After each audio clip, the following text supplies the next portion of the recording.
नमस्कार, आप देख रहे हैं सारनाथ एक्सप्रेस न्यूज। नगर पालिक निगम भिलाई के 5 जोन में आज 12 जनवरी को जोन अध्यक्षों का चुनाव होना है। जोन अध्यक्ष के चुनाव में पार्षद मतदान करेंगे। भिलाई निगम को आज 5 जोन अध्यक्ष मिल जाएंगे।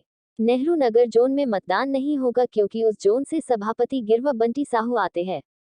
गिरवा बंटी साहू जोन 1 नेहरू नगर के पदेन अध्यक्ष होंगे। इस तरह बाकी 4 जोन वैशाली नगर, कैंप मदर टेरेसा नगर, खुर्सीपार और टाउनशिप जोन में चुनाव होना है। इस चुनाव पर भाजपा पार्षदों ने आपत्ति दर्ज कराई है। भाजपा पार्षद पीयूष मिश्रा, दया सिंह, विनोद सिंह, भोजराज समेत अन्य का कहना है कि 10 जनवरी को वार्ड समिति के निर्वाचन संबंधित सूचना सभी पार्षदों को भेजी गई, जिसमें आगामी 12 तारीख को वार्ड समिति के चुनाव की प्रक्रिया होनी है। जो नगर निगम अधिनियम 1956 की धारा 37 में स्पष्ट है कि सभापति के निर्वाचन के 7 दिवस के अंदर महापौर परिषद का गठन करना था। उसके पश्चात सलाहकार समिति का गठन किया जाना सुनिश्चित है।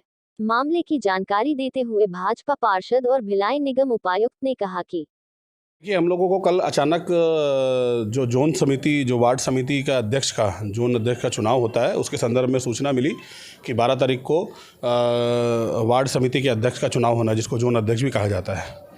उसे लेकर के हमारे नगर निगम के अधिनियम में स्पष्ट उल्लेख है कि धारा 37 के तहत जो सभापति होते हैं, सभापति के निर्वाचन के 7 दिवस के भीतर महापौर परिषद के सदस्यों, महापौर परिषद का गठन करना है। और उसके बाद सलाहकार समिति जो बनती है अलग अलग विभागों की, उस सलाहकार समिति के गठन होने के बाद में जोन का जो चुनाव होगा, जोन अध्यक्ष या वार्ड समिति का अध्यक्ष जिसको बोलते हैं उसका, ये उसके बाद होगा। तो इस अधिनियम का पालन नहीं करते हुए नियम विरुद्ध जाकर के पहले जोन का चुनाव कराया जा रहा है। ये अपने आप में समझ से परे कहीं ना कहीं ये चीज़ों को प्रभावित करने के लिए, विषयों को प्रभावित करने जैसा लग रहा है। इसी को लेकर के आज हम लोगों ने कमिश्नर साहब के नाम पर ज्ञापन दिया है और कलेक्टर महोदय से भी मिलने जा रहे हैं, संभागायुक्त महोदय से मिलने जा रहे हैं और समय लेकर के सचिव नगरीय प्रशासन विभाग से भी हम लोग समय लिया है और वहाँ पर भी जाकर के इस मामले में ज्ञापन देंगे। और अगर इसको सही तरीके से नहीं कराया जाएगा, इसको लेकर के आगे जो भी प्रक्रिया होगी आपस में चर्चा करके हम लोग उसकी कार्रवाई की तरफ भी आगे बढ़ेंगे। ज्ञापन दिया कमिश्नर के नाम से, चूँकि सुनील गिरी अपर कमिश्नर ने लिया है और मांग हमने की कि सीधा सीधा भाई निरस्त किया जाए और निरस्त की मांग को लेकर भी कलेक्टर को भी और आगे जहाँ जहाँ ज्ञापन देना देंगे, क्योंकि संवैधानिक जो है, संवैधानिक तरीके से कोई काम हो और संवैधानिक तरीके से करना चाहेंगे तो ये हम करने नहीं देंगे। आपको सूचना कब मिली?